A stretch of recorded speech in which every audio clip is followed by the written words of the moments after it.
합니다. 저희들은 이제 느헤미야를 묵상하고 있지요. 아마 저희도 올해 연말까지 가면은 전체적으로 묵상할 텐데, 그럼에도 분량이 물론 많지는 않지만 그래도 우리가 굉장히 많이 왔어요. 그래서 이제 오늘 5장을 또 볼 텐데 지난 시간까지 우리가 4장을 살폈죠. 여러분들 4장의 핵심 내용은 공격과 방어였어요. 공격과 방어. 이 메시지를 조금, 이 키워드를 가지고 계신 게 뭐냐면, 우리가 느헤미야의 큰 주제는 성벽을 재건하는 그 공사였죠. 그렇죠? 말 그대로 작업하는 거예요. 그런데 그 내용에 사실 4장에 굉장히 이제 어찌 보면은 성벽 재건 공사의 어떤 분위기가 물씬 났던 그런 장면으로 볼 수 있죠. 여러분, 공격과 방어였는데 산발랏을 비롯한 느헤미야를 대적했던 그들이 공격했던 그 공격이 뭐였습니까? 첫 번째는 말이었고 두 번째는 발이었어요. 제가 말로 우리가 공격을 받죠. 말로 사람도 죽이지요. 그래서 너희들 그렇게 할 수 있겠냐? 성벽 재건할 수 있겠냐? 예배를 드릴 수 있겠냐? 너희들 그 돌무더기 돌로 쌓지만 뭐 여우 한 마리만 올라가도 무너진다 막 이렇게 하면서 조롱했던 그런 이야기로 말로 공격을 하죠. 그리고 제가 조금 언어 유의적으로 발리라는 표현을 썼습니다. 뭐냐면 이제 그들이 작당 모의하는 겁니다. 발로 뛰어서. 그렇죠? 7절 8절에 보면, 사전 7절 8절에 보면 산발랏, 도비야, 아랍 사람들, 암몬 사람들, 아스돗 사람들, 예루살렘 성벽 재건이 이제 지어진다는 그거를 들었을 때에 그들은 몹시 화를 내면서 그 모든 사람들, 동서남북의 사람들이 모여서 어떻게 합니까? 그들이 치기로 모의하죠. 혼란에 빠뜨리려고 하는 것들을 보게 됩니다. 그때에 느헤미야가 어떻게 해요? 방어하는 전략이 뭐였죠? 여러분, 제가 이제 오늘도 그렇고 지난 시간에도 그렇고 또 앞으로도 계속 살펴볼 텐데, 느헤미야의 최고의 전략은 뭐였을까요? 여러분, 기도였어요. 아멘. 그는 계속 기도했어요. 그가 우리 이런 표현 있잖아요. 우리 따라합니다. 입만 열면 기도합시다.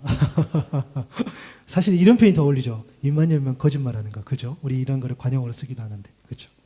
근데 입만 열면 기도하는 거. 근데 여러분, 느헤미야의 전략이 기도였다라는 말이요, 조금 약해요. 그의 인생을 보면, 그의 삶을 보면.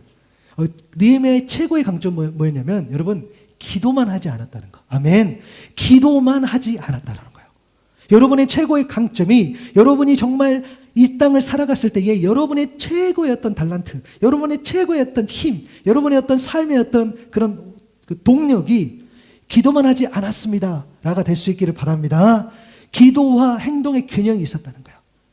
기도만 하지 않았다는 건 뭡니까? 기도는 너무너무 기본이고 기도는 너무너무 당연한 것이고, 그렇죠? 처음이자 끝이고, 그런데 그는 기도만 하지 않았다는 거예요.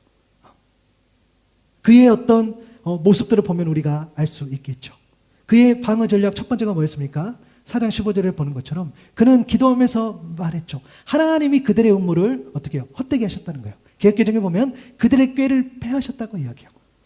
그들이 작당하고 모의하고 이런 과정인데 느헤미야가 알죠. 기도하면 알죠.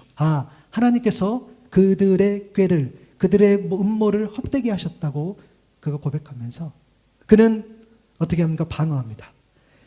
사람들의 절반은 공사를 하고 사람들의 절반은 무장하면서 경계를 태세를 하는 거죠. 그리고 지휘관들은 그들의 뒤로 이렇게 배치하면서 백성들도 격려하면서 특별한 일이 있었을 때에, 또 어려움이 있었을 때에 즉각적으로 말 그대로 유사시에 그들을 지휘할 수 있도록 사람들의 역할을 분배를 하지요.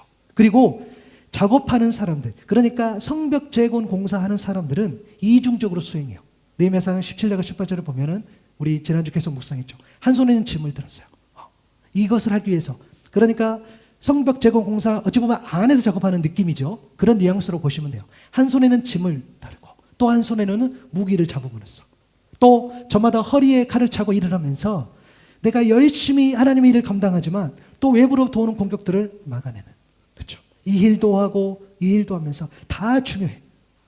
내가 기도만 하고 그냥 기도했으니까 됐지 이게 아니라 내가 기도하지만 또 최선을 다해서 삶을 살아가는 것처럼 내가 최선을 다해 삶을 살아가지만 여전히 우리는 기도하면서 하나님 앞에 나아가는 것처럼 나는 내가 할 수 있어. 여러분이 할 수 있어요. 그런데 하나님 앞에 섰을 때에 하나님 내가 할 수 없어요. 내 어떤 연약함을 인정하는 그 모습들.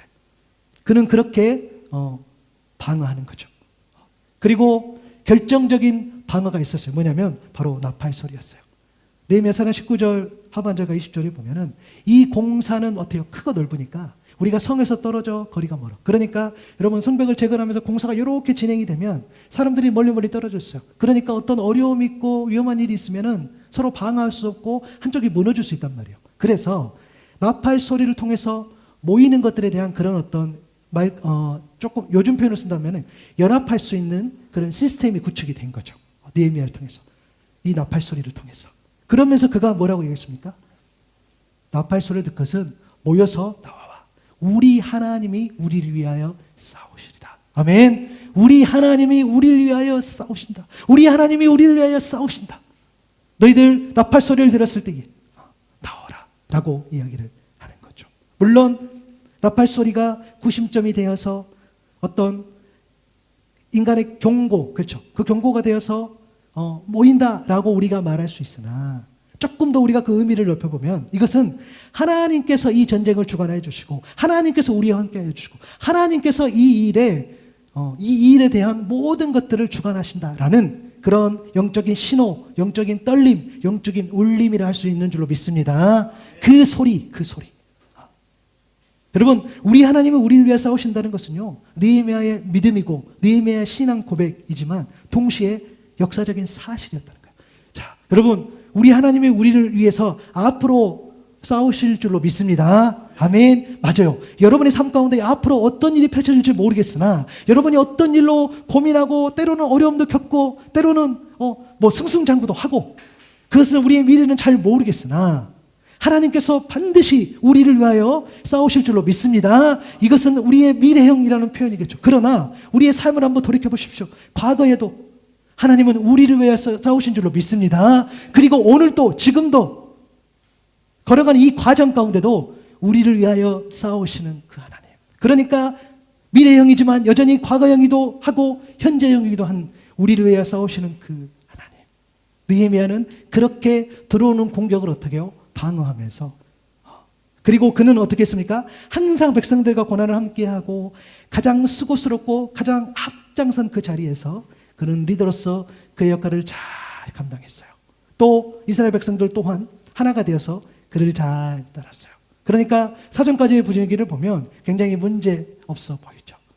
어찌됐든 잘 흘러왔다는 거예요. 근데 오늘 5장을 보니까 느헤미야가 분노를 일으킬 만한 그런 일이 일어나요. 사실 4장까지 이렇게 보면 느헤미야가 감정적으로 가장 많이 힘들었을 거라고 생각하면 1장에 보면은 그 고향 소식을 듣는 거잖아요. 고향 소식을 들으니까 고향이 너무 심각해. 너무너무 가슴이 아파. 그때의 그 감정. 그런데 이것은 조금 다른 거죠. 정말로 어떤 화가 나지만 하나님의 어떤 사람으로서 하나님 믿는 사람으로서 어떤 거룩한 분노가 일어나는 거죠. 그런데 우리가 잘 봐야 될 게 뭐냐면 그가 그 일을 마주하는 그의 태도란 말이에요. 오늘 보면 6절과 상반절 이렇게 7절 이렇게 상반절을 보면 내가 백성의 부르짖음과 또 이러한 말을 듣고 크게 노하였어. 그런데 보니까 깊이 생각했다고 그랬어요. 이것을 세번역 버전으로 좀 보면은 그들의 울부짖음과 탄식을 듣고 보니까 나에게 치밀어 오르는 분노가 있었어. 내가 도저히 참을 수가 없어. 그런데 나는 그 내용을 듣고 신중하게 살폈다라는 느헤미야의 고백이 나와요. 여기서 우리는 느헤미야의 어떤 총 리더십을 배워가는데 그래서 첫 번째는 뭐냐면 먼저는요 잘 듣고 그 후에 깊이 생각한다는 거예요. 그렇죠? 먼저는 잘 들어요. 그리고 깊이 생각한다는 거. 여러분 잘 듣는다는 것은 뭡니까? 일단 기본적으로는요 말의 내용 자체를 잘 이해하는 거겠죠. 사실을 파악하는 거겠죠. 어떤 이야기를 했는데 사실 파악이 잘 안 돼요. 여러분 그러면 우리 안 되잖아. 그렇죠? 여러분 제가 어떤 이야기를 들었을 때 잘 이해할 수도 여러분 저도 기도해 주시기 바랍니다. 여러분들이 와가지고 목사님 이렇습니다 저렇습니다 이야기했는데 내가 못 알아먹어. 너무 힘들 것 같아. 그렇죠? 기본적으로 그렇죠. 기본적으로 우리가 어떤 이야기를 하면 사실을 파악하는 이게 잘 들어야 되겠죠. 또 하나는 뭐냐면 우리가 이렇게 말을 했는데 사실은 말에 나타나지 않는 그런 감정과 의도까지도 누군가가 들어준다며. 그렇죠? 물론 여러분 오해였길 바랍니다. 내가 말하지 않았는데 나의 감정과 의도까지도 정확하게 아는 사람은 없겠지요. 하나님 아니고는 할 수 없어요. 그렇죠?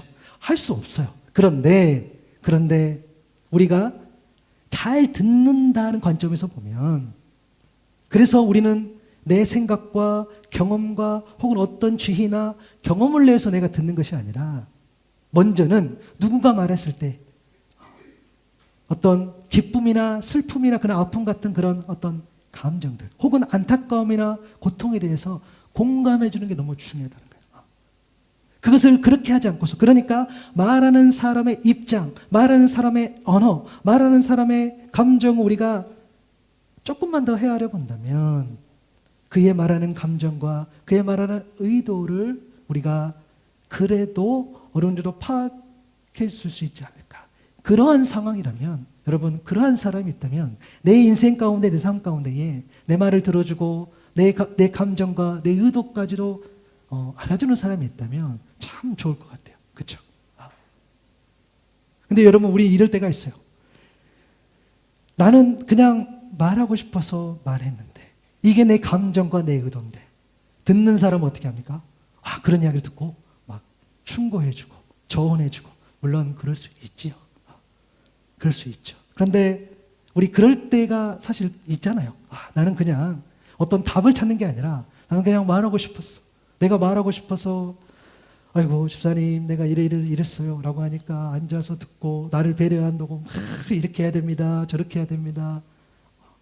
여러분, 우리가 이런 실수를 할 때가 있는 거죠. 여러분 이야기하는 것이 아니에요. 제 이야기하는 거예요. 여러분, 우리 목사들이 그런 실수 진짜 많이 해요. 그렇죠? 여러분들은 그냥 이야기했어. 여러분들은 그냥 여러분의 삶은 안 하는데 목회자가 되어가지고 제가 다른 목사님 그러지 않아요. 부족한 척 그럴 때가 있어요. 그래도 목사라고 또 물론 사명감과 그런 이야기를 할 수도 있겠죠. 어떤 이야기도 보면 한데, 사실은 그게 우리가 잘 듣는 것에 보면은 어쩌면 그게 무조건 좋다라고 할 수 없는 것들도 우리가 고민을 해 봅니다. 그렇죠? 그래서 여러분, 그게 너무너무 중요한 것 같아요.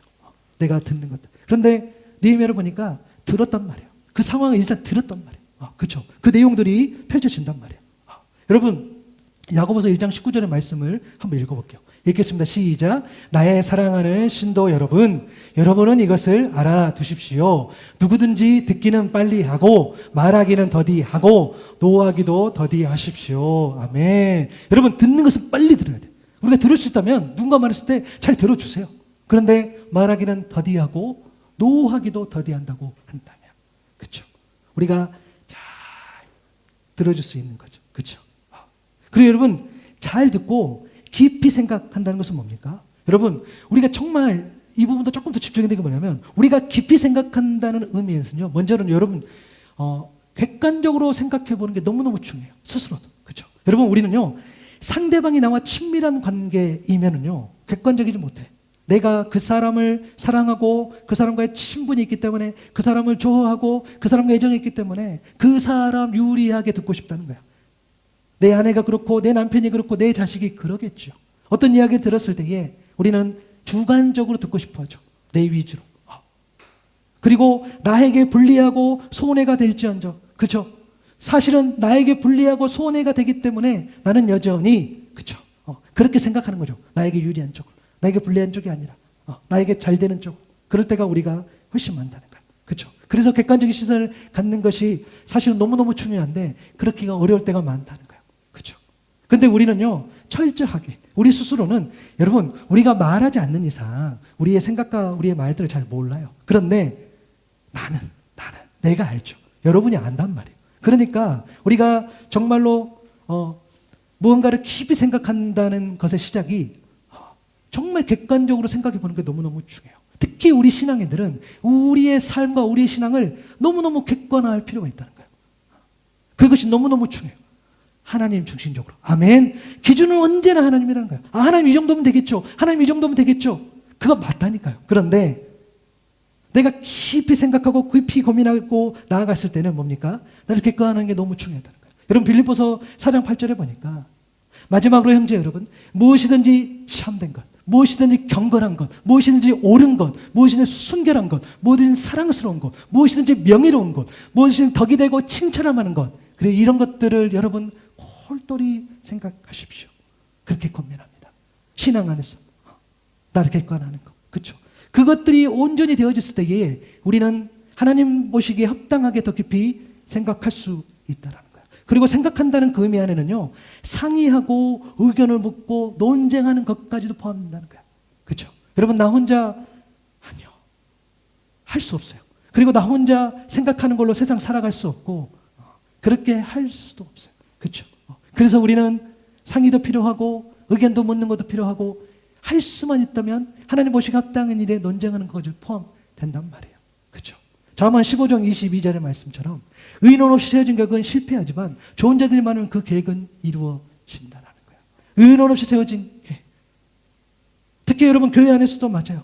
그래서 여러분 저를 위해서도 기도해 주시면 좋겠어요. 그런 부분들. 제가 여러분들의 마음을 헤아리지 못하고 물론 목회자로서 어떤 주님께서 주신 그런 삶의 방향, 우리의 어떤 방향들을 말을 할 때도 있겠죠. 그런데 여러분 절대 그렇지 않아요. 공동체는 그러지 않습니다. 어떤 한 사람에게 주신 마음들께서나 그것이 옳은 것이고 그게 하나님 보시기에 합당한 것이라면은 그 주신 그 마음들이 공유하게 되어 있어요. 공유할 수밖에 없어요. 아멘. 그렇게 될 수가 없다니까. 그러니까 여러분 공동체 안에서 여러분 한 사람 한 사람이 너무너무 중요한 거예요. 우리 모두가 하나님 앞에 연약하고 부족하지만 그럼에도 겸손하게 나아간다면 우리 안에 어떤 이야기가 이루어진다 할지라도 하나님께서 우리의 어떤 생각과 우리의 어떤 행동들을 하나님 보시기에 합당한 걸로 하나로 묶어줄 줄로 믿습니다. 그것이 공동체가 주는 위력이란 말이야. 그렇죠? 느헤미야는 들었어요. 무슨 이야기 들었냐? 느헤미야가 들었던 이야기가 뭐냐면 경제적인 문제, 구조적인 모습. 너무너무 가슴이 아픈 거예요. 소수의 어떤 부가 편중되고 또 대다수 백성들이 생존을 위협받는 그런 상황에 놓였다는 것을 그가 오늘 본문을 통해서 보니까 들었단 말이에요. 그런데 알고 보니까 내부의 문제고 내부의 갈등이라는 거예요. 그러니까 우리 그 가정, 집안의 문제였다는 거예요. 오늘 본문 5장 1절에 보니까 백성들이 그들의 아내와 함께 크게 부러지셨어요.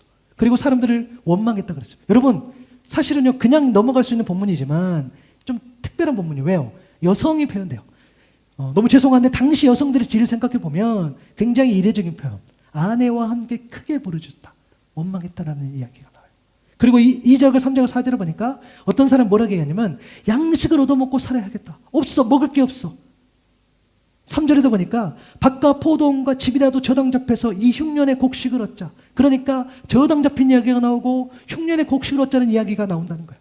4절에 보니까 이것들을 빚내서 밭과 포도원을 빚내서라도 어떻게 해요? 왕에게 세금을 바쳤다는, 이제는 하다 못해 먹을 것도 없는데 세금까지 바쳐야 되는, 빚을 내서 라는 것들.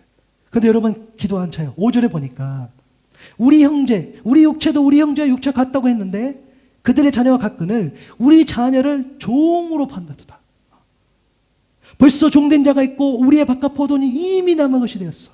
이제 우리에게는 아무런 힘이 없도다 라는 거죠. 너무너무 이 이야기를 들으니까 굉장히 어때요? 심각한 어떤 내부의 문제를 보게 되는 거죠. 극심한 경제적 위기. 어찌 보면 이거는 육신의 문제일 수 있겠죠. 흉년으로 식량이 부족하고 또 당시 페르시아 식민지 상태이기 때문에 먹을 식량도 없지만 세금은 또 내야 돼.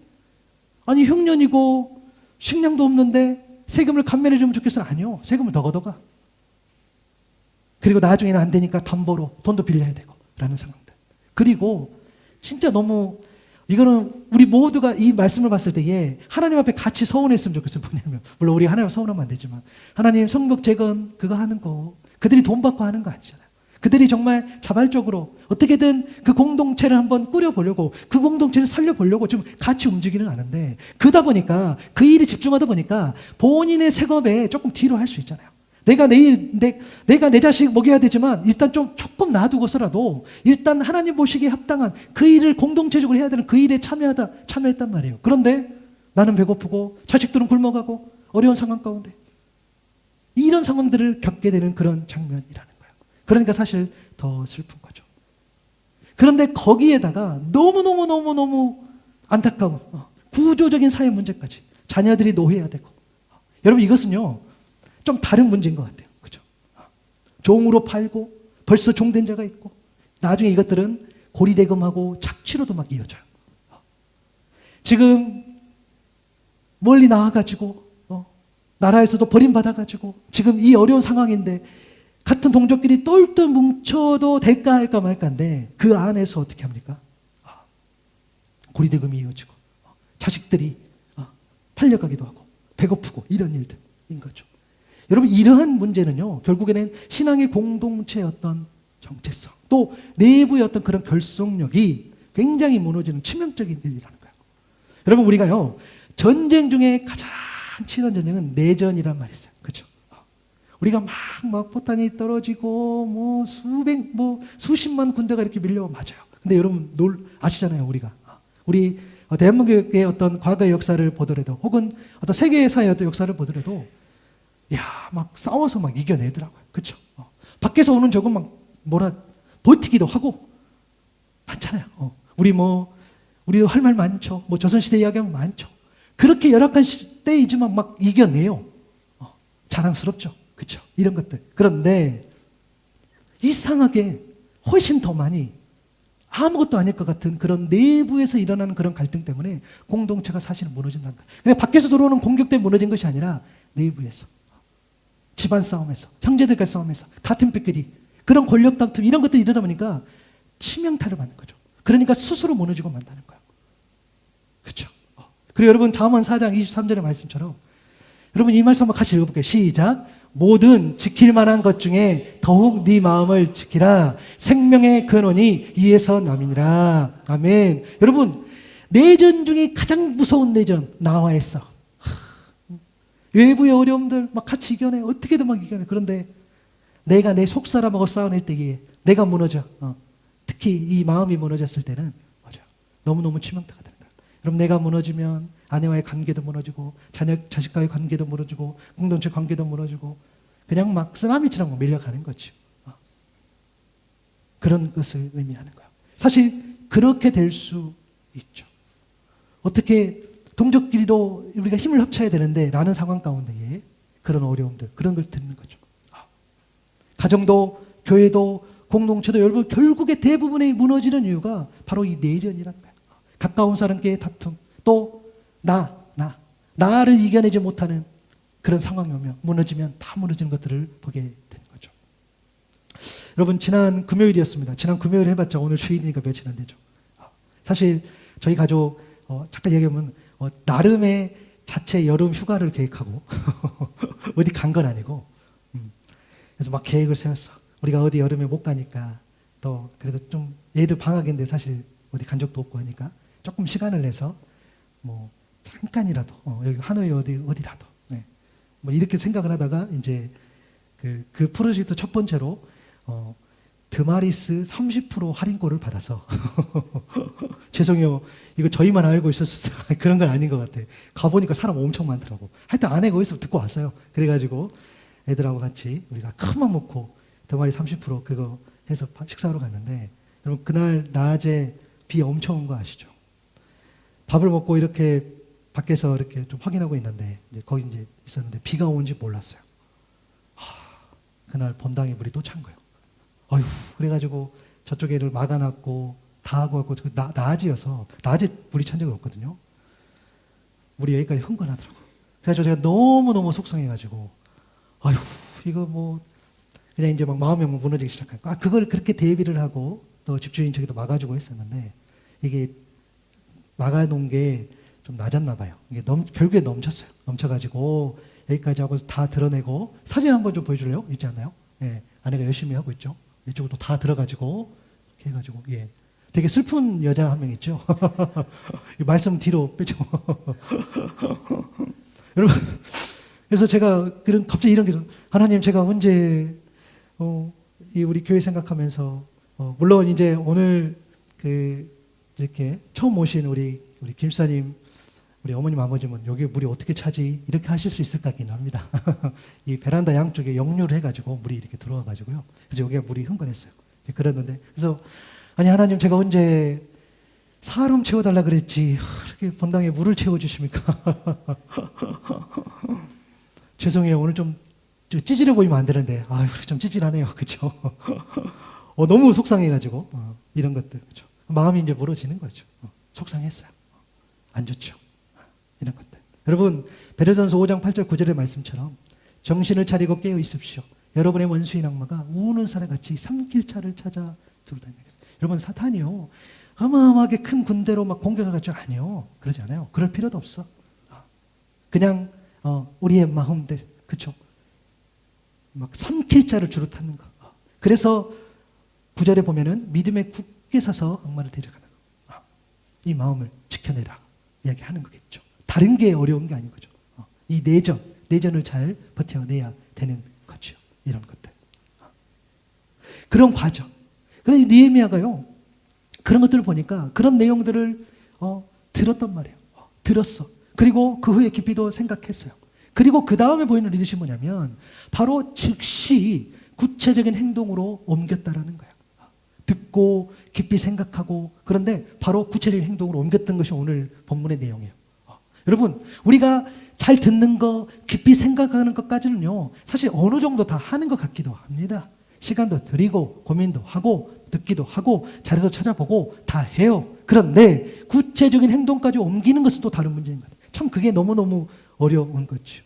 그래서 여러분, 우리가 진짜 영적으로 예민해야 돼요. 영적으로 예민해야 되는 건 뭐냐면 우리가 생각할 때, 우리가 행동할 때 이 분별을 우리가 해내야 되는 거예요. 지금은 우리가 깊이 묵상하고 더 고민하고 치열하게 기도할 때인데 막 행동을 옮긴다는가. 반대로 더 이상 충분해.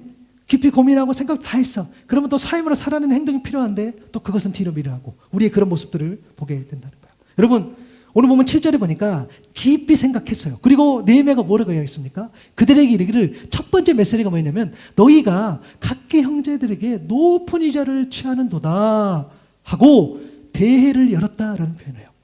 너희가 형제에게 높은 이자를 취했어. 그러면서 대회, 총회.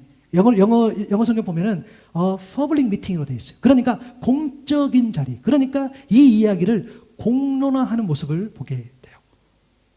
사실 우리가 이럴 수 있잖아요. 야, 그 어려운 상황인데 너희들 이자 물려가지고 그렇게 돈놀이 하면서 불쌍한 사람, 가난한 사람 너희들끼리 힘들게 하고 그러면 안 되라고 우리가 하면 그것은 마치 경제적인 문제처럼 들려요. 맞아요. 돈 이야기 하는 거잖아요. 맞다니까요. 그런데 느헤미야는 잘 보면 그것을 공론화시키면서 어디로 갖고 가져갑니까? 이거를 영적인 문제로 풀어간다는 거예요. 그러니까 눈에 보이는 경제적인 문제지만 아니요, 하나님 말씀 중심으로 그가 영적으로 풀러가. 그 첫 번째가 뭐냐? 공론을 하는 거야. 왜요? 레위기 25장 35절 36절에 보면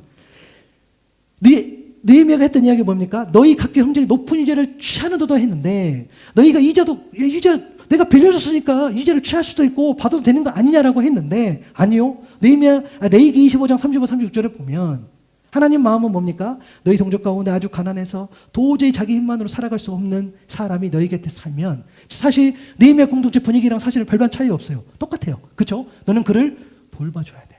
너는 그를 나그네나 이임시 거주처럼 너와 함께 살도록 하는 것이 하나님 아버지의 마음이야. 그럼 우리가 이럴 수 있어요. 아, 그래요. 알겠습니다. 그래 도와줘야지. 맞아. 힘든 사람 우리가 돌아봐야지. 우리가 그들을 위해서 위로도 해야지. 이렇게 하지만 여러분, 사실 그렇게 어떤 의미만 되새기고 끝날 때가 되게 많아요. 그렇죠? 36절에 구체적인 행동이 뭐라 했어요? 그에게 이자를 받아도 안 되고 어떤 얘기를 남겨서 안 되고 라고 이야기를 해요.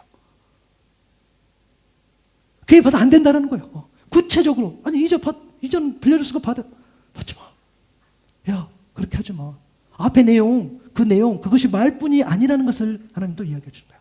네가 하나님을 두려워할 줄 안다면 너희 동족을 너에게 데리고 함께 살아야 하는 거야. 그러면 어떻게? 이자 받아도 안 되고 어떤 얘기를 남겨서 안 된다는 구체적인 행위를 이야기를 해주세요. 하나님이 이 일에 대해서 반드시 판단하신다는 거예요. 하나님께서 이 일에 대해서 어려운 일에 대한 태도를 바르고 분명히 해야 되는 이유예요. 하나님은 다 보신다는 거예요. 하나님은 반드시 그것을 확인하신다는 거예요. 신명기 23장 19절 20절에도 보면 너희 친족이 구워줬거든 이자는 받지 말라고 했어요. 돈이든 곡식이든 이자가 나올 수 있는 어떤 것이라도 이자를 받아서 안 된다고 말씀해 주셨단 말이에요. 그런데 애국 사람에는 구워주고서 이자를 받아도 좋다고 이야기를 하셨어요. 아마 이것은 그냥 저희가 그냥 한번 해석해 보는 것은 뭐냐면 어찌 보면 이 이스라엘 백성들이 나중에 타국에 살아가는 것까지도 하나님 염두하신 것 같기도 합니다. 그런데 그것은 괜찮아. 그럴 수 있지. 그런데 친족에게서는 이자를 받지 못해.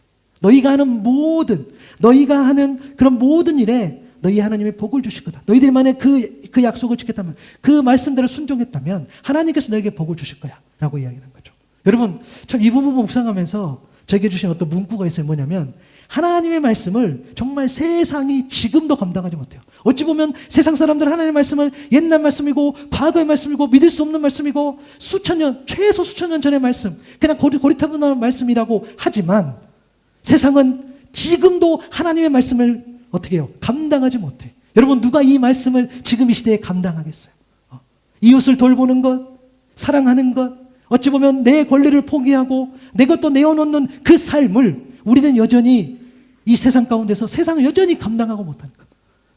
여러분, 할 수만 있다면 여러분이 감당할 수 있기를 바랍니다.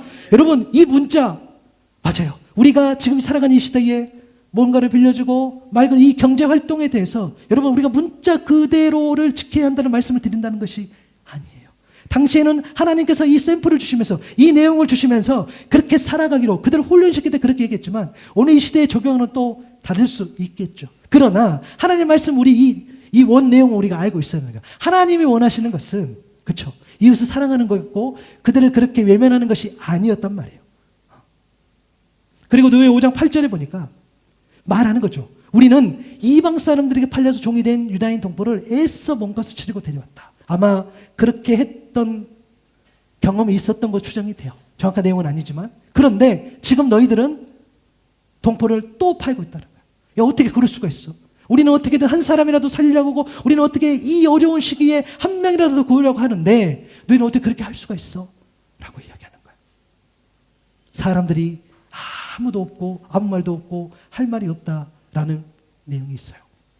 여러분, 이 내용이 참 재밌는 게 뭐냐면 느헤미야의 말을 듣고 갑자기 이스라엘 백성들이 순종하고 그 말을 따르고 맞아 라고 하는 것처럼 사실 보이기는 하는데, 사실 이 장면을 보면 여러분 한번 우리가 거꾸로 한번 생각해 보면 우리가 아무리 하나님의 일을 대해서 논의하고 이야기한다고 해도요, 여러분 우리 그렇잖아요. 내가 경제적으로 손해봐, 내가 재정적으로 뭔가를 불리해, 그러면 우리 가만히 있지 못합니다.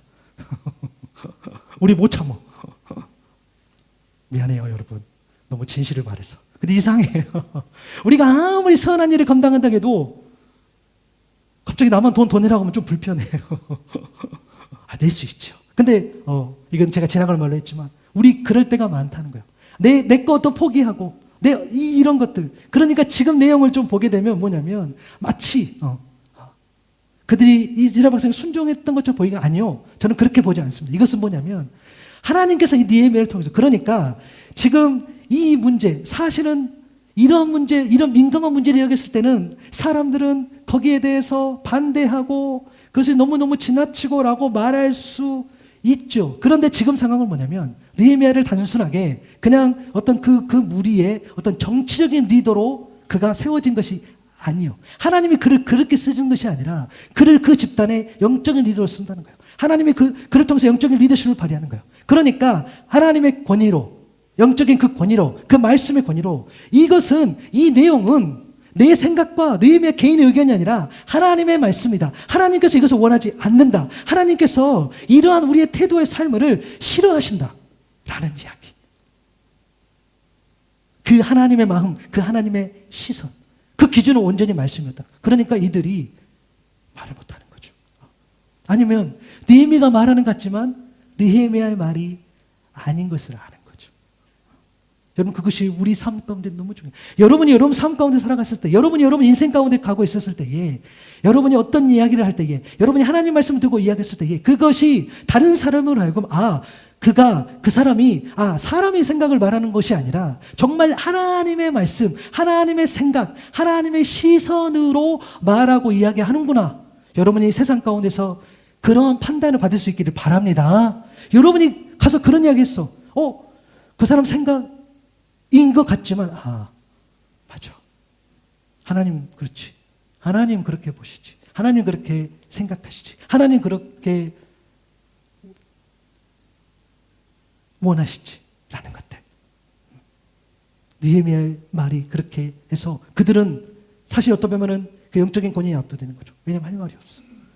그 하나님 말씀이니까. 근데 여러분 잘 보시면 느헤미야가 잘 듣고 깊이 생각했어. 그리고 깊이 생각하는 즉시 구체적인 행동까지 옮길 수 있었던 이유는요, 그가 똑똑해서 그럴 수 있죠. 그가 어찌됐든 그 집단의 리더에서 그럴 수도 있죠. 아니요. 그러나 더 본질적인 것을 보면 그는 듣고 행하는 것보다 더 시급한 일이 무엇인지 알고 있었기 때문입니다.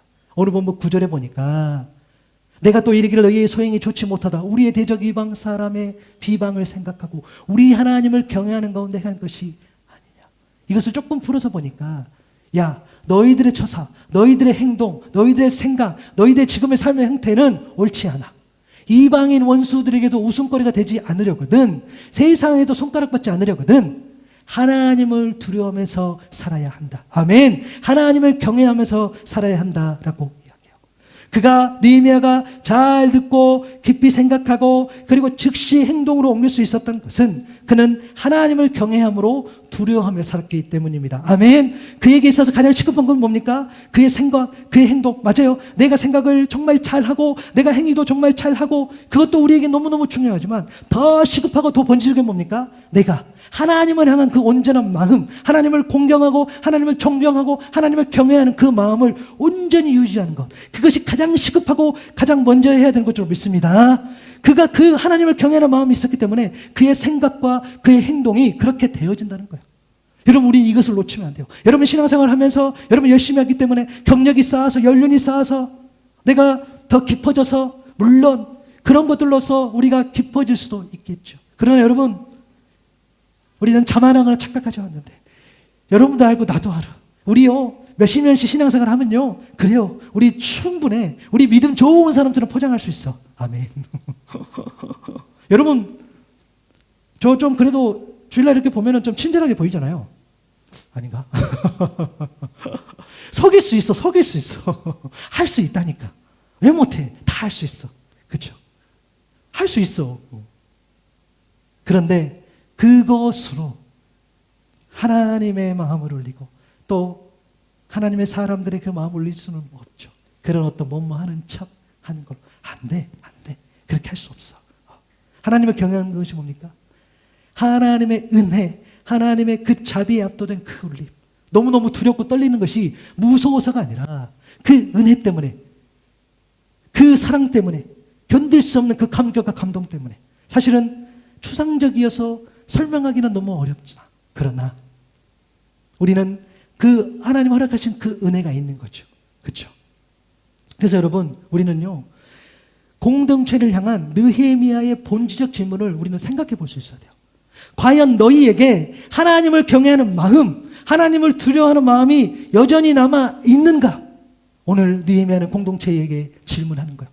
너희들 정말 하나님을 향한 그 마음, 그 경외함, 두렵고 떨림이 너희에게 남아 있어? 라고 질문하는 거죠. 그것은 우리에게도 동일한 문제지 않을까요? 우리에게도. 과연 하나님을 경외하는 마음, 두려워하는 마음이 나에게도 남아있는가?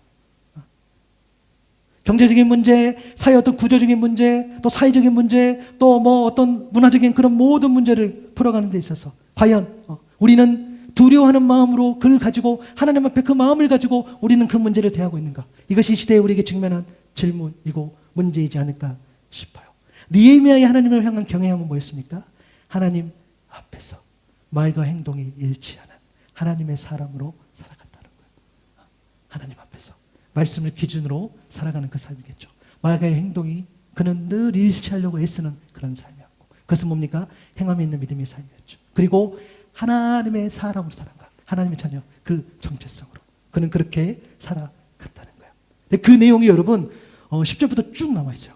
10절 보니까 나의 친족도 그리고 내 알았음도 내가 백성을 꾸어주고 있다. 그런데 여러분, 이게 꾸어주고 내가 이자 받았다, 나도 이자 받았다, 나도 이자 받지 말자, 이게 아니라 나도 그렇게 하고 있다, 나도 이렇게 하고 있으나 나도 이자를 받고 있지 않다라는 의미로 보는 게 더 맞아요, 이 흐름상.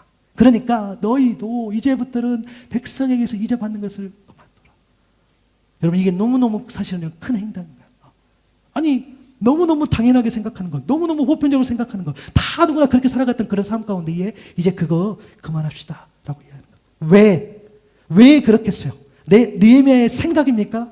느헤미야가 그냥 높은 자리에 있어가지고 직분으로 진 누르면서 야, 내 마음에 안 들어, 내 말 따라, 그렇게 하지 마, 이 내용이 아닌 거지요. 그 내용이 아니라 이것은 하나님의 율법에 어긋나는 거니까 하나님 앞에 우리가 살아간다고 한다면 우리가 하나님 앞에 서 있다면 이 말씀을 율법을 어긴다는 건 있을 수가 없어. 그렇게 살아서도 안 돼. 그렇게 살았다면 돌이켜서 회개해야 돼 라고 이야기하는 거예요. 그러니 하나님 이걸 싫어하니 하나님이 싫어하는 이 행동을 하지 말자. 여러분 그냥 이제 받는 거 그만둡시다. 이 워딩이 갇히면 안 돼요. 그냥 하나님이 싫어하신 거, 하나님 원치 않으신 거, 그 말씀이 위배되는 것은 우리는 하지 말자라고 살아가는 것이 우리가 하나님 앞에 온전히 서는 것인 줄로 믿습니다. 그것이 우리 안에 필요하다는 거예요. 그것을 잊어버리면 안 된다는 거예요. 11절에도 보니까 밭과 포도원과 올리브 밭까지 오늘 당장 다 돌려달라는 거예요. 비싼 이자도 당장 돌려주라고 이야기를 해요. 여러분 말씀드렸잖아요. 진짜 회개는요 반드시 열매가 있어요. 여러분 내가 하나님 앞에 돌이키겠습니다. 내가 온전히 하나님의 자녀로 살아가겠습니다 라고 기도하실 때에 반드시 그에 합당한 행위가 없다면 여러분 죄송해요. 그거 하나 많아. 미안해. 그건 어쩔 수가 없어. 미안해요. 그건 아니한 것마도 못해. 여러분 절대 그럴 수 없어요. 여러분이 만약에 내가 하나님 앞에 더 열심히 살아야 되겠다. 내가 하나님 앞에 내가 이제 돌이켜서 내가 하나님 앞에 더 바라봐야겠다라고 한다면 여러분이 당장 평소에 하지 않았던 것들 내가 성경 한 장을 한 번도 못 넘겼다면 나는 오늘 성경 한 장을 넘겨야 돼. 그것이 하나님 앞에 진짜 회개의 열매인 줄로 믿습니다. 내가 기도하는 시간이 부족했다면 내가 온전히 시간을 내어서 기도하는 모습이 있어야지. 그것을 통해서 내가 온전히 회개했던 것을 증명할 수 있어야지. 그것이 하나님 보시기에 진짜 회개라는 거예요. 오늘 그 이야기 하는 거야. 이스라엘 백성들 그 이야기 하는 거야. 야, 그래, 알겠어요. 내가 그 말 들었어요. 내가 이웃을 사랑하겠어요. 이게 아니라는 거예요. 너희들이 정말 그것에 대해서 동의하고 정말 그것이 하나님 뜻이 맞다면 너희들은 어떻게? 돌려줘. 잘못된 거 돌려줘. 더한 것도 아니야. 덜한 것도 아니야. 그냥 말씀 그대로 살아. 라고 이야기하는 거겠죠. 12절에도 보니까 그때 대답합니다. 모두 돌려주겠습니다. 아무것도 받지 않겠습니다. 말씀하신 대로 다 하겠습니다. 나는 제사장들을 곧 불러가지고 그 자리에 귀족들과 관리들에게 자기들의 약속한 것을 서약하게 했다. 아멘. 대단한 사람이요. 아무도 못 가. 사인해. 하나님 앞에 사인해. 라는 것들. 여러분 약속한 것을 서약하게 했던 것은 뭡니까? 말과 행동의 일치함을 추구하는 하나님 말씀을 실질적으로 지키는 삶. 그 삶에 대한 모습들을 보여주는 거예요. 자, 이제 우리 이렇게 삽시다. 이게 아니었어요. 내가 하나님 앞에 그렇게 살도록 하겠습니다. 그가 하나님 앞에 그렇게 서약하는 그런 모습들. 그렇게 공동체로 하여금 삶의 방향을 돌이켜서 끌고 가는 그 모습들. 하나님 그것을 기쁘게 여기신다는 거예요. 물론 하나님 그렇게 했을 때 느헤미야도 너무너무 귀하게 여기시지만 정말 그 느헤미야 이야기를 듣고 하나님 세우신 그 느헤미야를 듣고 그렇게 따라가는 공동체에게도 하나님 더 큰 은혜가 임한 줄로 믿습니다. 그렇게 갔었을 때에 하는 거죠. 그리고 13절에 보니까 그도 이야기하는 거죠. 나는 또 나의 주머니를 털어보면서 내가 말했어. 약간 어떤 비유적인 설명을 한 거죠. 못을 보이는 거죠. 이사야가 지켜 앉는 사람이면 하나님이 그 집과 재산을 이렇게 다 털어버리실 것이다. 그런 자는 털리고 털려서 마침내 빈 털다리가 되고 말 것이다. 여러분 미안해요. 이게 약간 느헤미야가 막 흥분해가지고 막 마지막 힘을 찍어 눌러가지고 막 저주하는 표현처럼 아니요. 그런 거 아니에요. 느헤미야는 어떻게 합니까? 하나님 앞에 그냥 진리를 선포한 거예요. 야, 하나님은 이건 내 생각이 아니야. 하나님은 그렇게 하신다는 거예요. 하나님 만약에 그거에 대해서 돌아보지 않는 그런 상황들, 이웃을 돌아보지 않는 말과 행동과 삶이 편해진다면 너희들은 빈털터리가 될 거예요. 하나 철저하게 여러분 하나님을 경외하는 마음, 하나님 앞에 두렵고 떨림을 선 자는요, 하나님의 공의 심판의 메시지를요 전할 수밖에 없어요. 그리고 그 메시지를 가지고 살아갈 수밖에 없어. 근데 전하는 데는 물론 지혜가 있기 때문에 여러분의 사랑하는 누군가에게 예수 안 믿으면 지옥 가. 너무 직접으로 말하면 안 돼요. 그 말이 맞아. 그 말이 맞는데 우리에겐 영적인 지혜가 필요한 것처럼. 그러나 그 본질에 대해서는 우리가 이야기하지 않으면 안 된다. 빈털터리가 되고 말 것이다. 네가 그렇게 하나님 말씀을 어기고 하나님 앞에 말씀 앞에 순종하지 못한다면 너는 빈털터리가 되고 말 것이다. 여러분 이 워딩을 어떻게 하면 지혜롭게 전할 수 있을까? 여러분 고민하는 저와 여러분 될 수 있기를 바랍니다. 그 진리를 포기하지 하면 안 된다는 거죠. 하나님 앞에 그렇게 두렵고 떨림으로 살아가기 때문에 그럴 때는 불편할 수 있는 진리도 거침없이 말할 수 있다는 거예요. 사랑하는 여러분, 자신이 섬기고 있는 이끄는 이스라엘 공동체를 향해 느헤미야가 던진 그런 본질적 질문, 저와 여러분에게도 동일하게 우리는 던질 수 있어야 됩니다. 과연 여러분에게 또 과연 또 저에게 나에게 우리에게 하나님을 경외하는 마음, 하나님을 두려워하는 마음이 남아 있는가? 여러분이 생각하기 전에, 여러분이 행동하기 전에, 여러분이 구체적으로 삶을 나아가기 전에 여러분 안에 하나님을 두려워하는 마음이 여전히 남아 있는가를 점검할 수 있기를 바랍니다. 그래서 우리 영적인 결단이 필요해요. 첫 번째 영적인 결단이 뭐죠? 하나님이 나의 삶을 늘 공의로 판단하시되 늘 지켜보고 있다는 사실을 깊이 인식하며 사는 겁니다. 하나님은요, 여러분의 모든 일거수일투족을 다 보시고 다 판단하세요. 그런데 그것은 뭐냐면 여러분을 지키시려고, 나를 지켜주시려고, 우리를 보고 끊임없이 보고 정죄하고 저주하고 너 잘못했지? 그래, 너 잘못해. 강목사 너 이거 실수했어. 너 한번 혼나봐. 이러려고 그런 것이 아니라, 그러나 늘 하나님은 공의로 판단하시지만 늘 지켜보고 늘 사실이 뭡니까? 보호해 주시려고. 왜? 안아주시려고 라는 거죠. 여러분, 제가 아까 금요일 이야기를 했는데요. 제가 이제 토요일, 제가 제 분 여기서 좀 많이 자거든요. 토요일 날 새벽에 4시 반에 깼는데, 여러분 혹시 토요일 날 새벽에 그때쯤에 혹시 깨신 분도 있을 수도 있어. 그때 천둥 번개 엄청나게 치고. 혹시 깨신 분 있어요? 오, 기도하려고 깨셨는 거죠, 원래? 맞아. 근데 사실 제가 요즘에 저도 진짜 새벽에 잘 일어나지만 확실히 비즈니스 시작한 이후로 4시 때에는 잘 못 일어나요. 물론 제가 4시 전에 일어나긴 해, 5시 전에 일어나긴 하지만. 근데 그날은, 요즘 최근에 못 깼는데, 어제는 깼어. 비가 너무 많이 와요. 아이고. 4시 40분에 올라왔어. 그래서 저기 문 열고, 한 손에, 뭐였지? 이거 하여튼, 우리, 그 닦는 거 있잖아. 물 빼려고. 그래서 내가 올라와서 그날 물을 뺐어요. 다행히 내가 그날 비가 많이 올 때 그 현장에 있어서 물이 찰 때 걷어내고 한 20-30분 걷어낸 것 같아요. 그래서 다행히 이 본당을 지켰어. 할렐루야. 근데 여러분, 진짜 하나님을 감사한 게 하나님께서 저에게 그런 메시지를 주셨습니다. 보란 듯이, 하나님은 보란 듯이 내 삶 가운데 또 보란 듯이 우리 공동체를 지켜주는 모습을 보여주시더라고요. 보란 듯이. 제가 원래대로는 평소에는 못 깼어요. 그냥 잤겠죠. 아마 그때도 비가 많이 왔어요. 제가 보니까 장난 아니더라고. 넘쳤을 거예요. 근데 하나님께서 여러분, 그런 의미에서, 근데 제가 오늘 그 사진을, 내가 4시 40분에 올라왔던 사진을 여러분 이 CCTV로 보여드릴 수 있기는 해요. 근데 너무 자연스럽게 올라와서 못 보여드리겠다고. 그죠?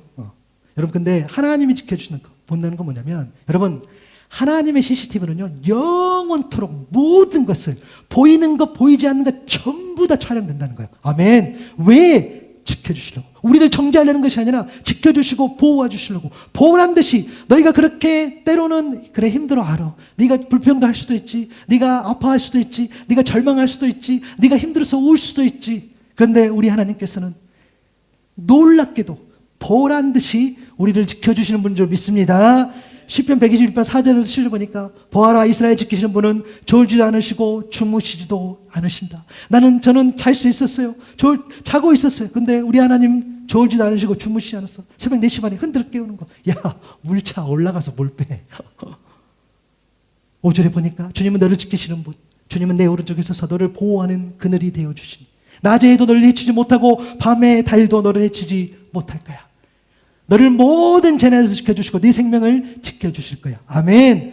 보호란 듯이. 여러분, 오늘 또 하나님의 CCTV는 여전히 여러분의 모든 삶을, 여러분이 본 것, 보이지 않는 것, 모든 것들을 다 찍고 계셔요. 그것은 여러분을 정죄하기 위함이 아니라 여러분을 지켜주시고 여러분을 보호해 주시려고, 여러분을 살리시려고 하는 그 놀라운 하나님의 은혜인 줄로 믿습니다. 그렇기 때문에 우리는 여전히 오늘 또 하나님 앞에 사는 것처럼 살아야 하는 것이죠. 그래서 하나님의 삶, 하나님의 나의 삶을 늘 공의로 판단하시되 늘 지켜보고 있다는 사실을 우리가 인식해야 되는 거예요. 그리고 마지막 하나는 뭡니까? 하나님의 말씀을 통한 삶의 기준을 세상의 기준보다 항상 앞에 둬야 된다는 거예요. 여러분, 하나님의 말씀이 가장 우선이 되는 저와 여러분 될 수 있기를 바랍니다. 그 어떤 기준도 말씀 앞에는 안 된다라는 거예요. 절대 그렇게 될 수가 없다라는 거예요. 우리는 여전히 경제적인 문제, 정치적인 문제, 사회적인 문제, 문화적인 문제를 우리가 당면하고 있지만 그 어떤 것도 하나님의 말씀 앞에서는 안 된다라는 거예요. 세상은 여전히 이야기해요. 정치는 정치로 풀어야지. 맞는 것 같아. 경제는 경제로 풀어야지. 그것도 맞는 것 같기도 해요. 사회적인 건 사회적인 것으로, 문화적인 것으로. 틀린 말이 아닌 것 같아요. 그런데 여러분, 그게 어찌게 틀린 말이 아닙니까? 본질은 아니잖아요. 그 어떤 것도, 그 세상의 그 어떤 기준도 하나님의 말씀으로 앞서 나갈 수 없다는 거예요. 아멘. 그래서 우리는 여전히 오늘 또 어떻게 합니까? 말씀으로 돌아갈 수 있어야 되는 거예요. 잠언 1장 7절의 말씀처럼 주를 경외하는 것이 지식의 근본이라고 했어요. 하나님 앞에 두려워하고 하나님을 경외하는 것이 지식의 근본임을 기억할 수 있기를 바랍니다. 시편 25, 14절에 보니까 여호와의 친밀하심이 그를 경외하는 자들에게 있다 그랬어요. 여러분, 우리는 자꾸 하나님 앞에 더 깊이 교제하고 더 친밀해지기를 원해요. 방법은 뭡니까? 하나님을 경외하는 자들에게 있다 그랬어요. 하나님을 경외하고 두려워하는 자는 하나님은 그를 친하다고 친밀하게 여겨주신다고 하셨어요. 다른 방법 찾지 마시다. 하나님 앞에 온전히 나오는 그 두려운 마음으로 나왔을 때에 그 언약을 보여주신다는 그 약속의 말씀을 주신다고 하셨으니 이 말씀을 우리가 힘을 얻기를 바랍니다.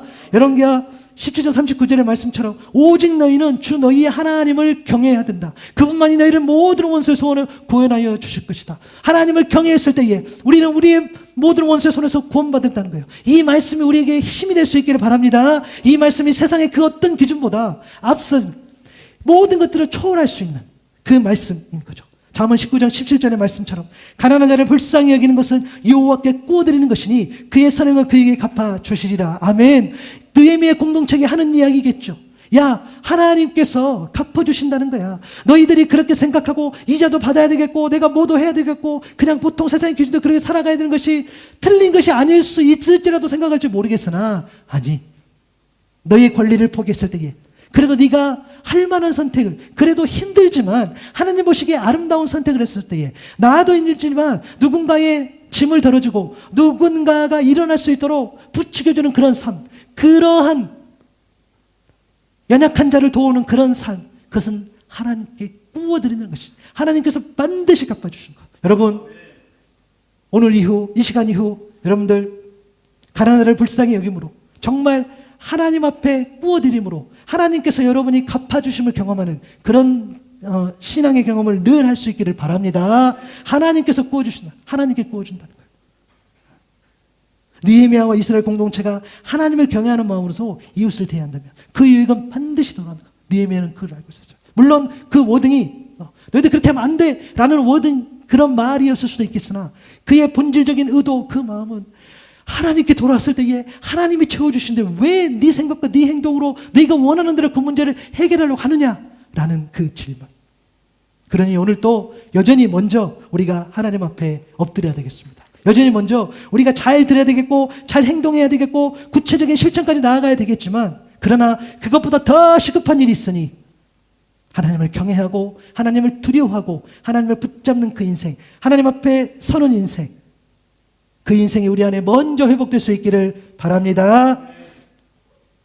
여러분, 내일부터 시작되는 또 새로운 한 주간의 삶 가운데에 오늘 말씀을 기억하시면서 시급한 것이 무엇인지 여러분들 다시 한번 기도하시면서 찾아보시고 느헤미야가 했던 그 리더십을 통해서 여러분들이 온전히 회복됨으로, 그래서 나 혼자 하나님 앞에 나아가는 것이 아니라 내 옷을 거들어서 함께 나아갈 수 있는 저 여러분 될 수 있기를 바랍니다.